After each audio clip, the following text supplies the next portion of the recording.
Now came the fall of France, and in the meantime, the Canadian government or the Canadian military decided that they would convert the school at Borden to train infantry carrier drivers. There was to be no tank training. And a lot of us, John Crossan and I, we got our first hooks on February the 20th of 1940 without pay. We had them for 9 months before we got paid as half corporals. They don't have that rank in the Army anymore, do they? Anyways, with the fall of France, along came a breakout.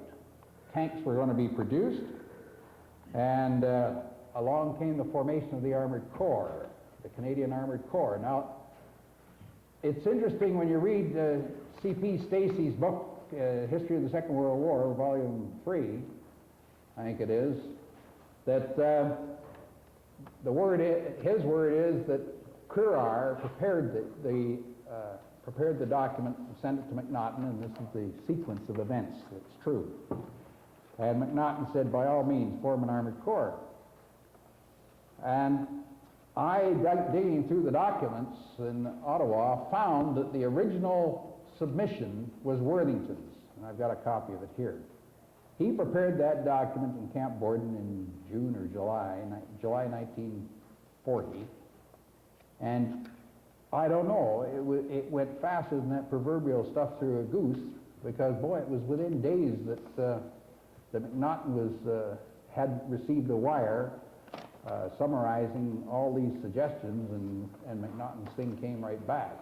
And then suddenly, in August of 1940, the Armored Corps was formed. And the first units to form the Canadian Armored Corps were the Fort Garry Horse, the 1st Canadian Cavalry Regiment Mechanized. It was better known as the 1st Hussars from London, Ontario.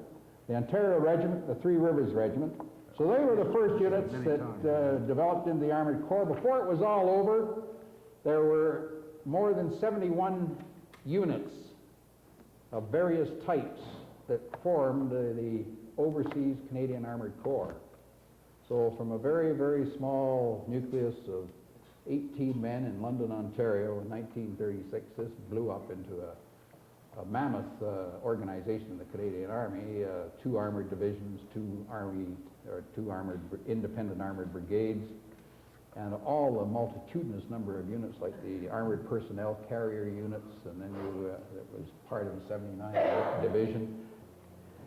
So there are some background of the forming of the Corps and some of the elements and how these things all sidetracked off. One of the interesting features about this, you could spend days at how we went into the armored car productions, which ended up with this monstrosity here called the Fox, and how it got started, and how a Ministry of Supply man down in the Chateau Frontenac Hotel bumped into this Royal Tank Regiment fellow by the name of Captain Simons. And I checked out his background, and he had joined in 1937 overseas. He had never designed a tank or anything. He hadn't even designed a backboard, I don't think. Anyways, he told this fellow at the bar, I suppose, or where they had drinks in those days in the Chateau.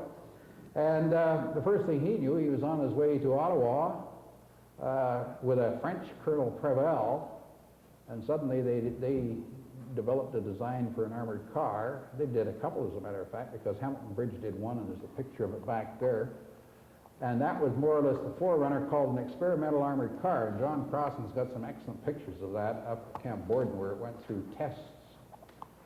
And when the one of the early meetings of the Tank Production Committee got going, Worthy was part of it, and General Burns, who's been referred to as a Colonel then, and O'Carr was on the committee.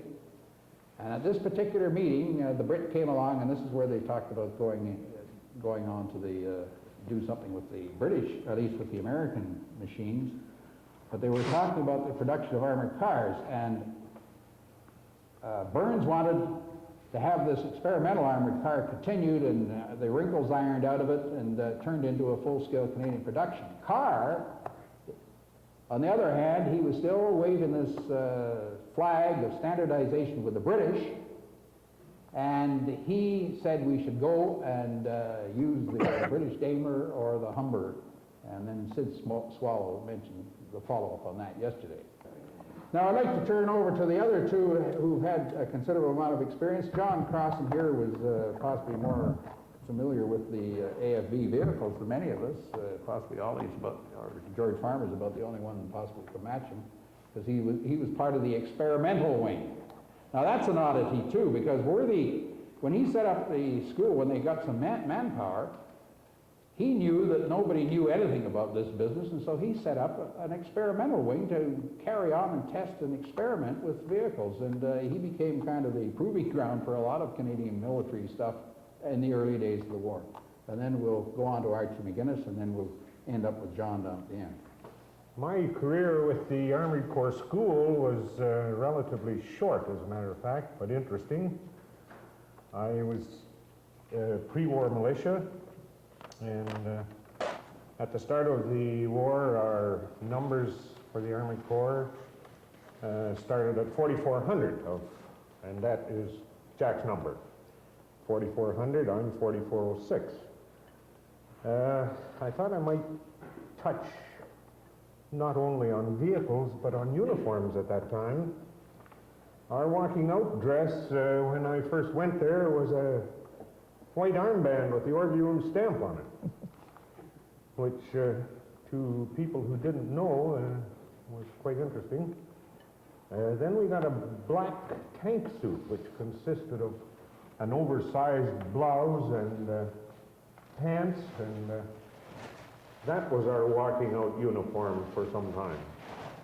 Just happened to bring one with me. They've been out of existence for a long time. That was the first uniform that I was issued. And you can see how well the quartermaster fitted it. Because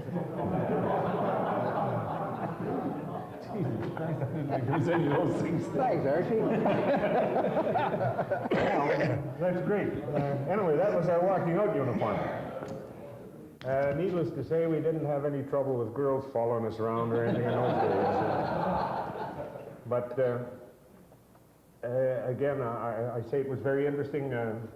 I guess my little buddy McEachern and I were about the first two to get a genuine khaki uniform, because we rudely approached the quartermaster, George Cox, in his quarters one evening, and he agreed to give us a khaki uniform, and this was just great. This was the first two uniforms that came out.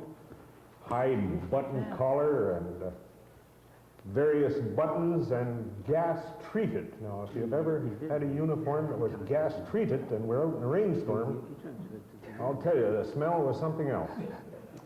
We also got a greatcoat. Now, this greatcoat had numerous buttons down the front here, and they were cavalry greatcoats, which were meant to protect the horse as well. And quite about 14 yards of greatcoats flowing along here on the bottom. So this was our first introduction to uniforms in the Army. Vehicles, I think they pretty well covered that. When I went there, there were two Cardin Lloyds, 12 or 14 Cardin Lloyds and two Mark 6B Vickers, one Morris commercial truck with hard tires. We had a Ford Phaeton car, and we had, I believe, a Ford station wagon, which maybe I shouldn't say this, but it came to grief shortly after the start of war anyway, and Jack can probably tell you much more about that. I did it.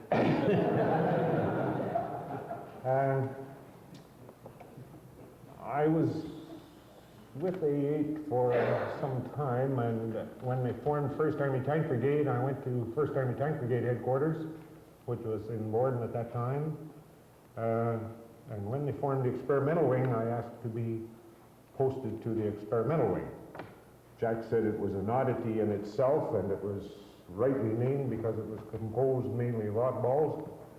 And we had an oddball CO, as a matter of fact, a fellow by the name of Harry Steele, a major, who was a veteran of the First World War, and quite a character. But this part of it, to me, was most interesting because of the fact that all the new vehicles that came out came to us for testing. And we road tested them, we did everything. As a matter of fact, the Bren carriers, for instance, when they first started to build them, we used to go to Windsor and drive them back to Borden. And if you've ever driven a Bren carrier in a rainstorm wearing a ground sheet, you'll know what it's like. We stopped, they used to have a basic training center in Woodstock, and that's where we made our overnight stop. There'd be a trail of rubber and bogey wheels from Windsor to Camp Borden. But anyway, we used to make it, and we drove these carriers, our testing procedures in. We're driving them, that's it. We drove all over Ontario, and every, I forget how many miles, 500 or 1,000 miles or something, we used to take the tracks off and take them to the fire hall and hang them up in the tower where they dried the hose to see how much they had worn, and measured them each time, and that was our testing procedure mainly. No, I was never up there. We had various types of armored cars, prototypes mainly. There's one right at the back there, which was the only one of its kind, thank God. After I came from Kapuskasing, that pretty well finished my career in the Armored Corps School, not because of the fact of what happened in Kapuskasing or anything, but I transferred then to the Sherbrooke Fusiliers, the gallant Sherbrooke Fusiliers, I should say, the 27th Armored Regiment, who were a machine gun outfit and were doing duty in Newfoundland. I would say about 50% of them, when they came back to Canada, couldn't speak above a whisper because of the screech they had consumed in Newfoundland. But anyway, I went down to Dieppe with 105 people, and we started another armored regiment. And I stayed with the Sherbrooks until after the war. And after the war, I transferred to Remy. And I stayed there until 1969. Now, during my career in Remy, I was mainly with Armored Corps regiments. I spent 3 years in Ottawa at the proving grounds at Dieppe. Of the 3 years I was in Ottawa, I was away from home for sure, 8 months each year. I had British vehicles on cold weather testing in Churchill, and they used to send me to England each summer, and Colonel Franklin down there would be there to tell me how lucky I was to be going to England for 3 months, but he would never be there when I came back to tell me how lucky I was to be going to Churchill for the next 5 months. But I found it all very interesting, and going back to Borden in the early days, I might add that one of my most unusual duties in the Army was a keeper of a bear. Now, there's not too many people in the Army who've ever had charge of a bear, but I did.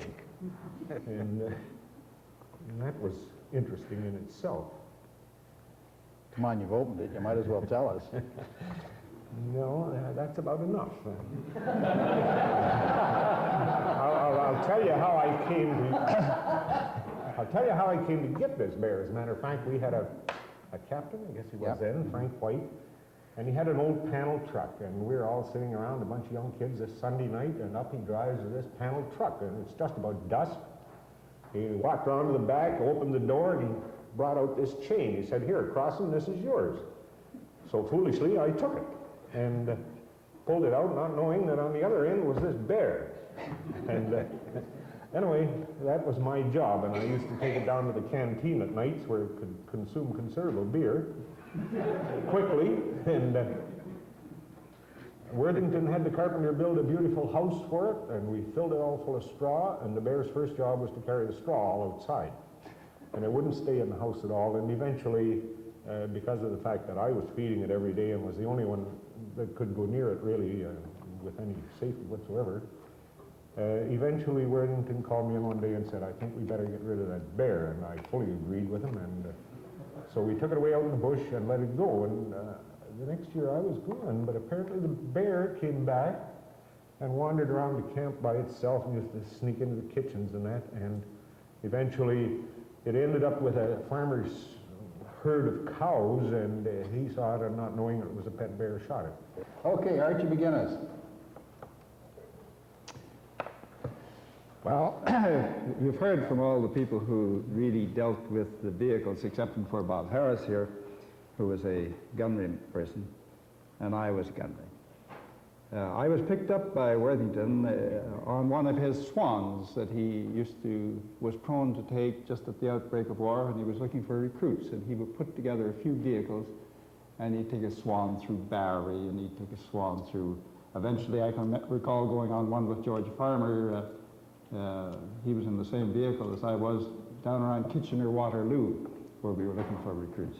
Anyway, I got picked up on one of those, and actually joined on the 11th of September, and was called up then a few days later because Worthing went out recruiting without any authority, and he had no establishment, and so it was a week or so before we got the call to say report.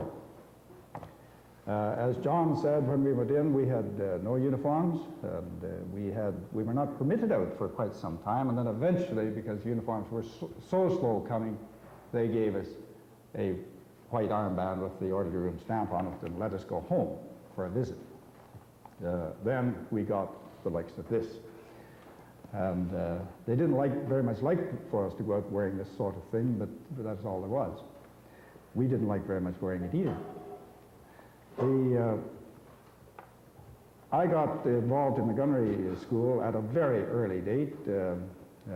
Bob Harris was the sergeant major, and there were about 3 or 4 other people, and it wasn't a very big school. And I was first appointed as a storeman in the school, and then I got involved in the weapons themselves. I was most interested in them, and I eventually instructed in pretty well every weapon that they put on tanks that the Canadians used before the end of the war. We started with the Mark 6 Vickers and the Mark 5, that's the Mark 6 303, and the Mark 5, or the .5, and Mark 5 Vickers as well, which were the weapons of the Vickers light tank. And then ultimately, when we got the Renaults in, we taught the 37 millimeter.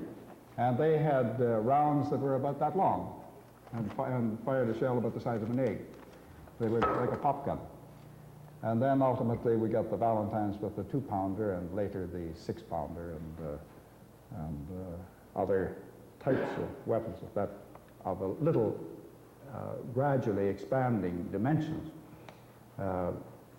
Roger Jobson mentioned one of the types of training aids that we used in this was the RIPA, which is a mock-up of a tank that was supposed to simulate the tank movement.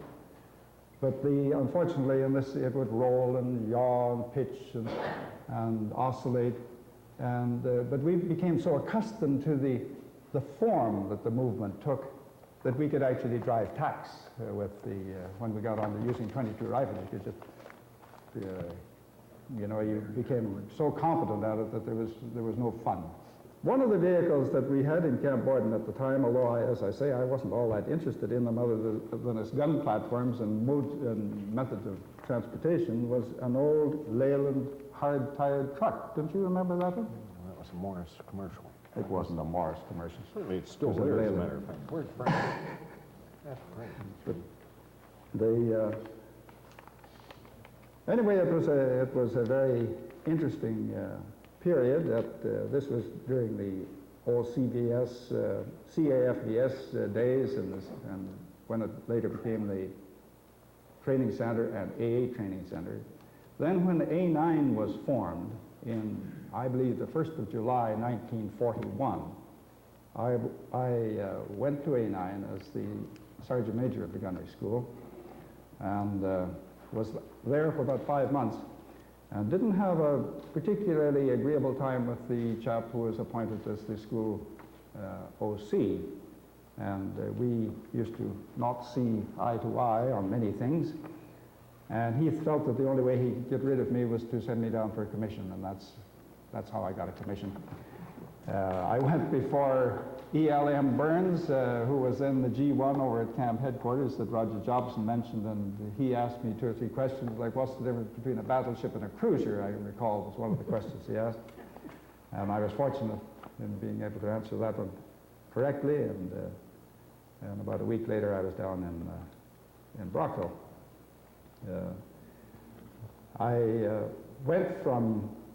Came back from Brockville, and I did much the same as Roger Jobson did. I went straight back to the gunnery school, and the OC of the school was immediately posted on a course to England for 8 months, and I was given command of the school. And I was fortunately the CO of A9 was good enough to give me a second pip immediately, which made it a little easier for me, in as much as I had captains on my course and various people of some rank. I then I taught gunnery then, or I commanded the school until Sandy Kilgore returned, and then left and took a technical adjutant course in Barryfield. And that was my closest association with vehicles. We spent about 2 months, I think, on this course. And I had the experience of completely field stripping a Sherman tank. We took it completely apart in the field. We had a very heavy scannel, and I recall one of the exciting moments was taking the turret off, and to get the turret off you have to lift it a bit at a time and then unscrew some studs because they were underneath brackets inside. You couldn't lift it right off. You had to raise it and unscrew the studs a little bit and raise it some more. And just as we got the last stud out, I heard someone shout, "Duck!" And I ducked down, and the boom on the scannel had broken loose, and the turret slowly skidded across the top of the tank, took my beret off my head, and just grounded to a rag. And one of the other things that happened was that we had trouble with those booms. I guess we weren't fastening them too well, but the boom came loose, and I was standing off to one side, and someone shouted, "Look out!" And I turned around, and I got hit on the chest with a hook about a foot in diameter, you know, which knocked me out and laid me up for a few days, as a matter of fact. That was my experience with the real heavy handling of these vehicles. And I'd much rather teach gunnery and tactics than I would change tracks and lift turrets off. That was not my particular field. When I went overseas, I never really ever practiced the trade of technical adjutant, although I spent a long time at it. I never did it. I taught tactics in England until I eventually went on an inspector gunnery course, and I think it was about the second day I was on it, and we couldn't sleep very well that night. It was so noisy, and the next morning when we looked up, the sky was black with aircraft, and D-Day was happening. And so the inspector gunnery course was cancelled. I went back to 3 Cactu at that time, and then eventually joined the British Columbia Regiment, where I stayed until the end of the war. In a nutshell, that's what happened during the war. After the war, I left the Army immediately and and then rejoined the reserves in 2 years later, when the number of regiments were being converted from infantry or other arms to armor.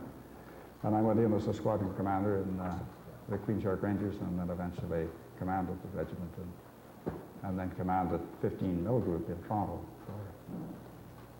from 1962 to 64 or 66 or something like that when I retired. I joined the RCE in 1940. Went briefly to the perfect place you could possibly get sent to, the Citadel in Quebec City. And lived in the Citadel for a short period. From there I went to Petawawa, so you can see it from the Home of the Gods to the Dregs, Lower Slovovia for short. Petawawa had buildings with no doors and no windows. It was already winter. Winter in Petawawa is not warm. I went to England late in 1940. We actually sat outside the harbour at Gura, which is Glasgow, one night because we got there a little too late and they shut the submarine nets. We couldn't get in either, so they left us out with the submarines for the night. I went to a holding unit. I'd gone over as a reinforcement to 1st Div. So I went to a holding unit and had fairly quickly decided I was going to be as far removed as possible from being a foot soldier. So I did go to a mechanical equipment company for a short period. There I managed to get to know one or two of the senior engineer people and persuaded them that my engineering ability should be used, so that I got moved, probably late 41 or early 42, I went to the Special Devices branch of the Department of Tank Design of the British Ministry of Supply. Of course, these people talk of shortage of tanks. We had tanks like you couldn't believe. And of course, we were continuously, we had the newest one, because if we will build a new one, we got it. Somebody mentioned driving and maintenance. We had the field units regularly send us back their worst drivers. Said, send us the most ham-handed driver you've got, because these are the guys who destroy your tanks. Send them to us. When they come back to you after even a few weeks here, they'll be drivers. They won't be guys that just slam gears. You know, there was no synchros, nothing else. I've heard drivers on some of these very steep slopes, I would think, make 3 gear changes, double clutching, make 3 gear changes probably in 3 seconds with double clutching. And you'd hear the engine rev between the, like they were as good as the professional drivers are on the racetracks. Who, you probably know double clutch those and heel and toe the brake and accelerator, and the other foot runs the clutch. I arrived there, of course, 2-pounders were the guns on tanks. Valentine was kind of the king of the tanks. It wasn't long until the cruiser family started coming along, which were quite a bit different. Matilda, I guess, was even older than Valentine. I'm not sure now. Her memory starts to play games with you. Some of you know F.F. Fulton, Fraser Fulton. After I had been at tank design for a little while, the Canadian Army made some real bright decision, decided to put together a technical liaison group. I guess I must be the charter guy of that, as I already was doing that before the group was put together. Fraser Fulton put it together. I don't know how long he was there. I really never got to know him. Liaison is a fabulous kind of a job to get. I belonged to the Canadian Army, but I worked with the British one. I didn't even work with the British Army. I worked with the British Ministry of Supply. So as far as discipline was concerned, and pay, I belonged to the Canadian Army. People mentioned about it being difficult to get improvement in rank. This was a great place to get improvement in rank. And not only that, you got staff pay. So at the time when I was a major, I was getting paid at brigadier's level.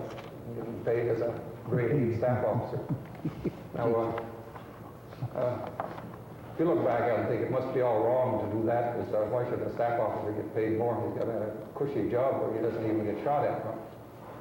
Actually, I lost 2 complete tank crews, and I lost about 3 other people on explosive development work. You make a tiny error and you're dead, just like that. Once we were flailing the minefield. One mine we apparently damaged it. The second mine, when it fired, the first one was under the tank, so it blew the tank totally to pieces. It was the thing that we had thought the Germans would do to defeat our flails, was to put one mine in with no fuse in it and instantaneous fuse it to another one. So one would be under the tank when you flit the second one. We seemed to stay ahead of them. The other thing that goes great with liaison work, of course, is you always have a car. We had great cars, because nothing makes a better car than a quarter-ton truck turned into a car. This makes you really a car. Sure, it's a little rough and ride, but boy, it sure stays together. And it can go many places. We still didn't have 4-wheel drive on that stuff, so we were stuck with 2-wheel drive, but it sure still went places. And was vastly better than a Jeep, because you could take a girlfriend out in it. It's kind of hard to do with a Jeep. I was involved in some of the planning of Dieppe. I was involved in detailed planning of Dieppe, because we did explosive charges which were supposed to blow the retaining mechanism out of some of the harbor installations so that the ships could be stolen out of the harbor. It didn't work, and also you have a problem because the intelligence always is real bad. Nobody could tell us how much the blocks weighed. We were supposed to knock a few feet. You don't know how much they're weighed. You have a hard time designing an explosive that's the right size to knock them a few feet. Obviously, you got to overdo it, and if you overdo it too much, the very piece of equipment that you want to be able to move, you're going to damage it, and you probably might as well have forgotten what you're going to try to do with it. Dieppe left quite a deep impression on me, because close personal friends got hurt, got killed, didn't come back, all people that I knew quite well. Following Dieppe, another interesting thing came out. We always got to have some neutral countries, because about 3 days after Dieppe, we had German films back through Spain which showed Dieppe just in unbelievable detail. We accounted for all, I think, but one of the tanks which had gone to Dieppe. We found them in the German film. We found what had happened to them. These were Churchill tanks which the Germans had never seen. Some of us had complained about the fact that they were taking Churchills because they were still very much unknown to the Germans, and that certainly was the best tank that we had. They were taken. It was going to be such a field day that they were all going to be brought back. None came back. Or if any came back, it was one that maybe for some reason didn't get landed. And anyone that got landed stayed mostly stuck in the shingle and stuck with the walls that were on the beaches, the concrete walls, which were just the edges of the beaches, which the engineers were supposed to destroy. But it was impossible because it was swept with machine guns. So there was no way you could destroy the wall because you couldn't live in the rain of machine gun fire. So that very quickly after this, I wrote a paper about engineers and tanks. There's been papers done. I've seen papers from North Africa where suggesting engineers should have scout cars, things like this, and I was saying that's wrong. Well, they have to be the forefront of an assault, so they have to have the toughest vehicle there is. The only tough one that you can give them is a tank. You have to give them your best tank.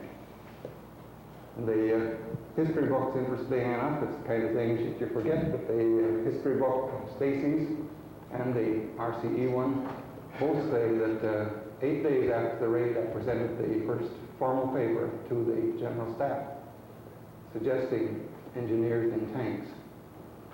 The continuing development became most difficult because all of a sudden we overlapped tank corps and engineers, and the rivalry even within one army, between corps, is high.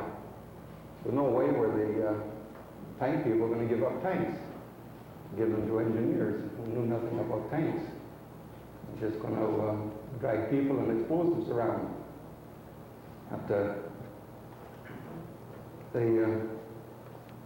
So the only way to get a tank was to surreptitiously obtain one.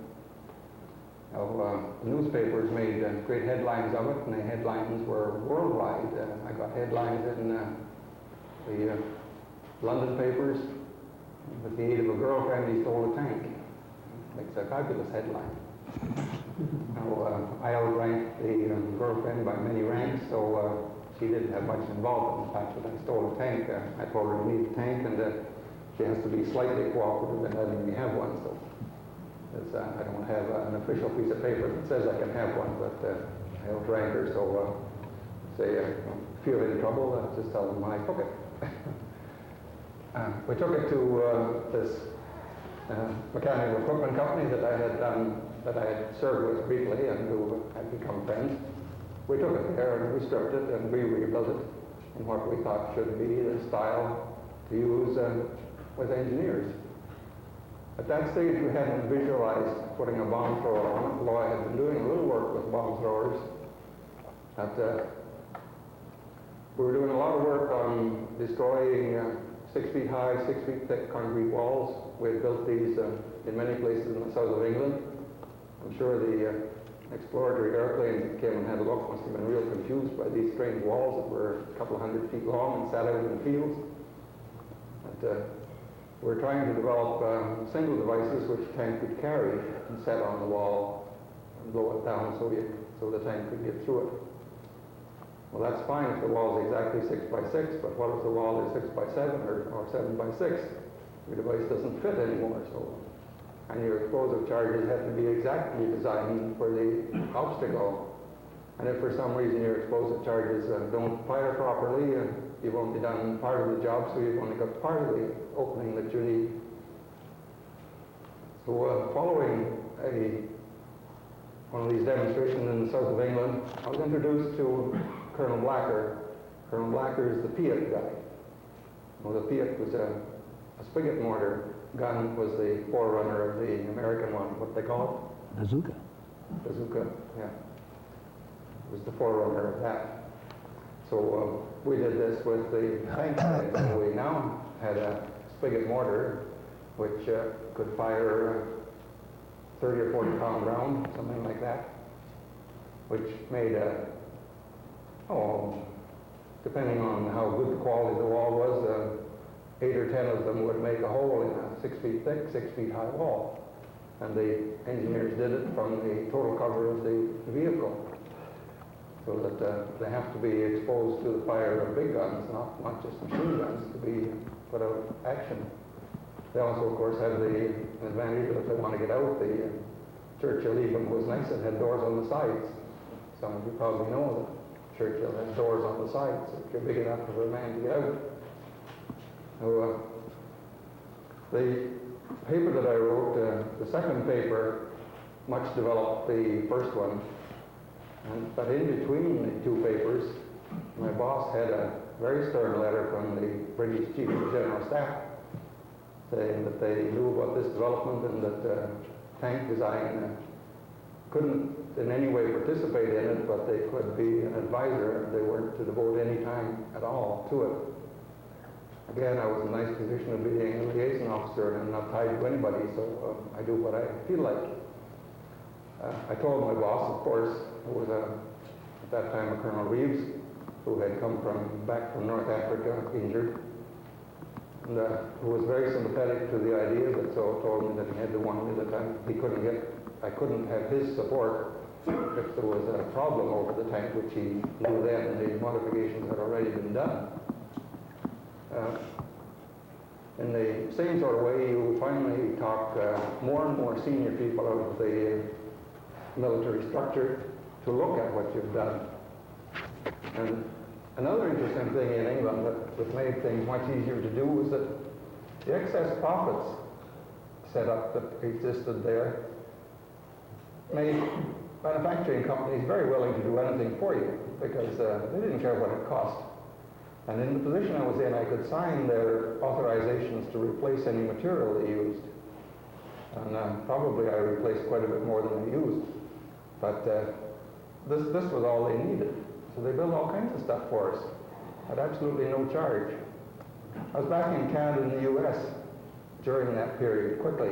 I was back in Washington, I was back in Detroit, I was in Ottawa. And I was astounded here that you couldn't get any of that sort of thing done.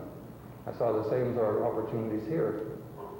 An interesting group got put together here, but again, structured wrong. They put together a pamphlet which was circulated to all the members of the Engineering Institute in Canada. As soon as you put a paper public, you can only put in it what the public already knows. You can't put your most recent development in it because it's obviously going to go to people who shouldn't have it. But that was what brought me back. Two of us were brought back to chair the committee that looked at the suggestions that this group of people made. I was kind of lucky in being the second one. The guy who was ahead of me, I think he told me he got something like 35,000 suggestions, of which he put 35,000 in a wastepaper basket. I got about 3,500, and I think two of them we built. Some of the pieces that they suggest were suggested by engineers. Now, instead of doing that, they had taken possibly 2 or 3 engineers that had a highly creative background and told them everything, told them all the secrets. How much more useful it would have been. We wouldn't have gotten all these screwball ideas which are of no value, and most of which we had looked at before and abandoned.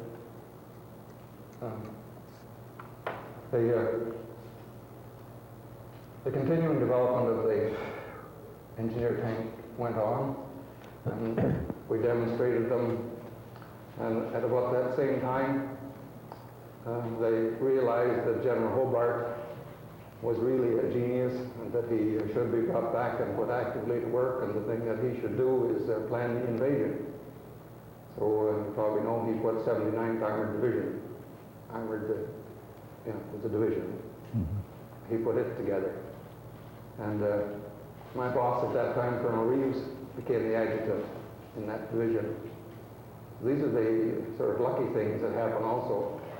So we were able to get a direct input to Worthington, to Hobart, who instantly saw the value there was in the suggestion and instantly had us building some. Again, liaison is an interesting job because MG cars were doing the modification required on the tanks, because once we decided to go seriously with engineer tanks, we of course equipped them so they could do a lot of things. We equipped them so flails could be put on them. We equipped them so they could carry bridges, so they could carry palings. So it meant we put extra brackets on, we put extra mounting points on, did things like that. And our spigot mortar also was coming along, which through its work what were called dustbins.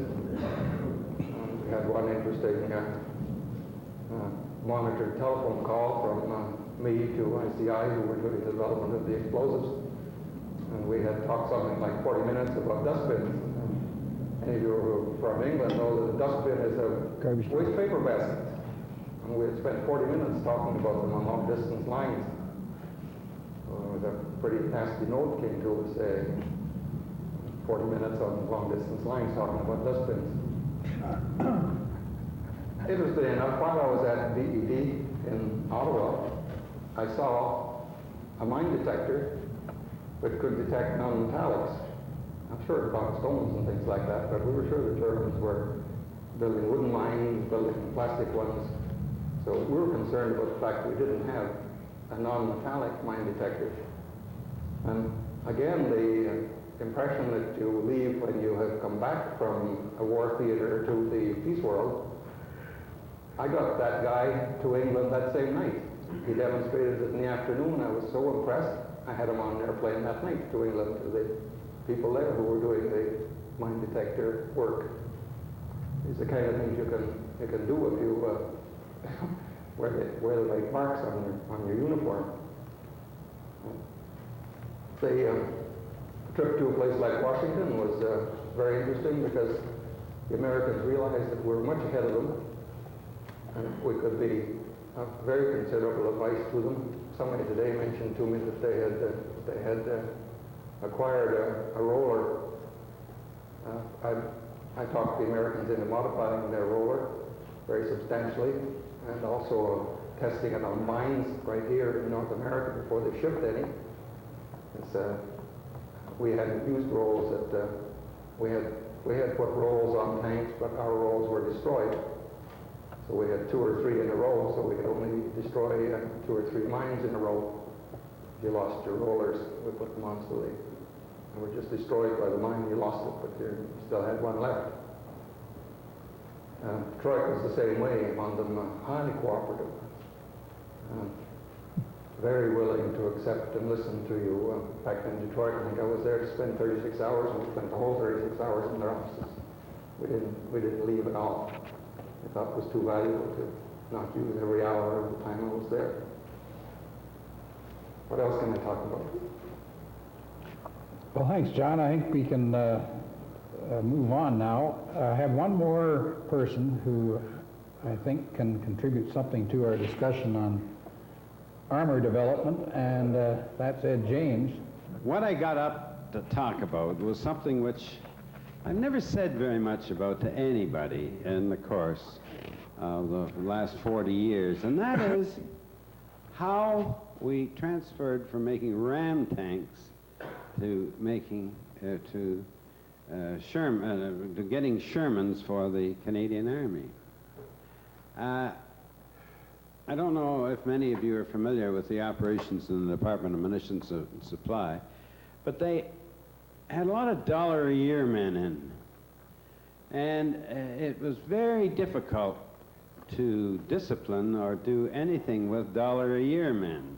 C.D. Howe was about the only man who could do anything with them, and they'd get the bit in their teeth and go ahead and do things that they shouldn't do, and they didn't know what they were doing. And unfortunately, they put a fellow, and I'll mention his name, Del Beamish, as head of tank production. First of all, to go back to design, Worthy and Tommy Burns didn't like, as everybody knows, didn't like the General Grant and General Lee, but they wanted the turret on it. But they also didn't like the thickness of armor on the front, so they decided to put another 1.5 inches of armor on the hull. Well, the weight of that was considerable. The tank had never been designed to take that weight. Later on, I went to England and worked with the Americans on photographing or taking movies of a ram tank operating, and the way it overloaded the suspensions was terrible. Well, anyway, we decided to go ahead with it, and we made the Ram 1. We moved to the Ram 2. Montreal Locomotive Works was valiantly trying to keep up to date with American changes. And there would be great shortages of parts. At one time, we shipped tanks to the UK with no turrets. Then we shipped the turrets on another convoy, and the convoy was lost. And the turrets went down. It finally reached the point that I got hold of Mr. Victor Sifton, who was the MGO, and I said, this has got to stop. We can't send vehicles to the UK, tanks or anything else, with so many shortages. They just can't use them. He said, well, let's go over and see C.D. Howe. So we went over and saw Mr. Howe, just the 3 of us, and we talked about it. And we made an agreement that they could not ship a tank with a shortage on it unless they got my approval. Well, it reduced the number of shortages from somewhat over 100 down to maybe 5 or 6. But then I discovered another problem. There are now 200 design changes behind the M4. And I was ready to throw up my hands at the way Beamish was operating this tank production. And there was the continued rivalry between different branches of the Department of Munitions and Supply, and they used to put out bulletins about how hooray, how many airplanes have we made? Hooray, how many tanks have we made? No? But they weren't, none of them were complete. And they were vying with one another to show how well they were doing. So it finally reached a point that I went to the MGO again and said, look, we've got to really do something about this. We're 200 design changes behind. We'll never catch up. The Americans are making 3,000 tanks a month. We can get all the tanks we want from the United States. We want to make SP 25-pounders. And the MGO said, I agree with you. And we saw Colonel Ralston, the minister. He said, let's call a meeting. So we called a meeting of all the officers at NDHQ of the rank of general, lieutenant general, or no, general, brigadier, major general and above. And he asked Dr. Mackenzie of the National Research Council to come in on this meeting. And at 5 o'clock one afternoon, we had the meeting. And we tossed around all the different things that were going on, and I showed my disgust with what was happening. And, well, where are we going to get the tanks? I said, I've talked to the Americans. We can get all the tanks we want, cheaper than we're paying Montreal Locomotive Works for building them. And Colonel Ralston wasn't sure. He wanted the Canadians to be making the tanks. But he asked Dr. Anyway, head of the National Research Council to... Mackenzie. Yeah, Dr. Mackenzie. He asked Dr. Mackenzie for his opinion. Dr. Mackenzie gave quite a little speech, and he said, nobody will complain about what you did in 1941, what you did in 1942. But if you know in 1943 that you are not building the best tank, you will be subject to great condemnation for continuing to do something that you know is wrong. But he said, it just turns out that you didn't need the tanks in 41, 42. It's now 43, and we should be getting better ones. If you can get assurance that you can get M4 tanks from the United States, I would suggest that you change the production to Sextons in Montreal and stop producing the Ram tanks. So that is how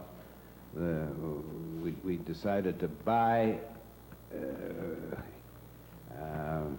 the Ram tank. And in the meantime, if we wanted to, no, not the Ram tank, but to buy the Sherman tank. But in the meantime, if you want to make a cutoff, and Montreal Locomotive Works can assure you that they can make Sherman tanks and make them with all the modifications, you go ahead and can do some of them there. But as it turned out, the Canadian Army got the American Sherman tanks to fight with. And as you know, the Rams were used for personnel carriers and training and various other things. But that's the story behind it. It was completely the responsibility of the Department of Munitions and Supply being unable to get a proper grasp of the situation they were in. I'm a little confused about the multiplicity of engines in the Sherman, and particularly the whys and wherefores of the Chrysler multibank, and why it was used on D-Day, for example. So a little light on that, possibly. The Navy took the only desirable engine for the tank, which was the General Motors diesel. The Navy demanded them for the beach landing craft because they, as I learned, they expected there to be a lot of fires with ordinary engines. So they captured the diesel, and there were not enough engines to equip the tank. From what I heard, there was Ford supplied an engine. The Wright whirlwind engine, an aircraft engine, was used.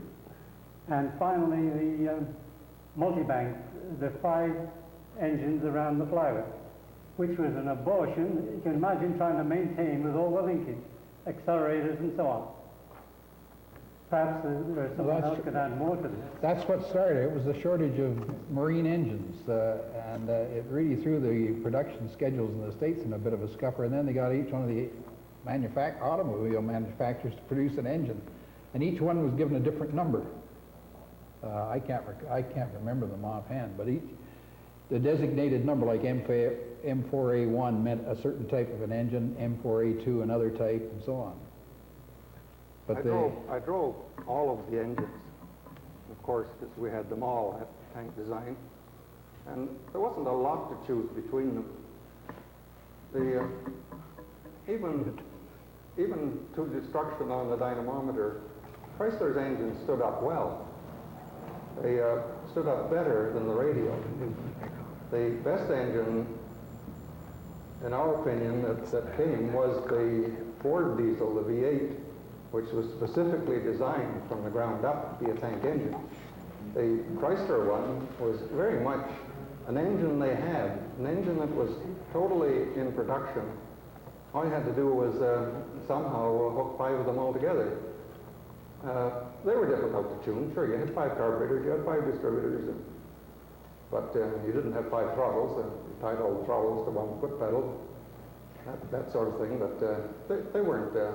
But they ran, and that's the name of the game in warfare, is that they run.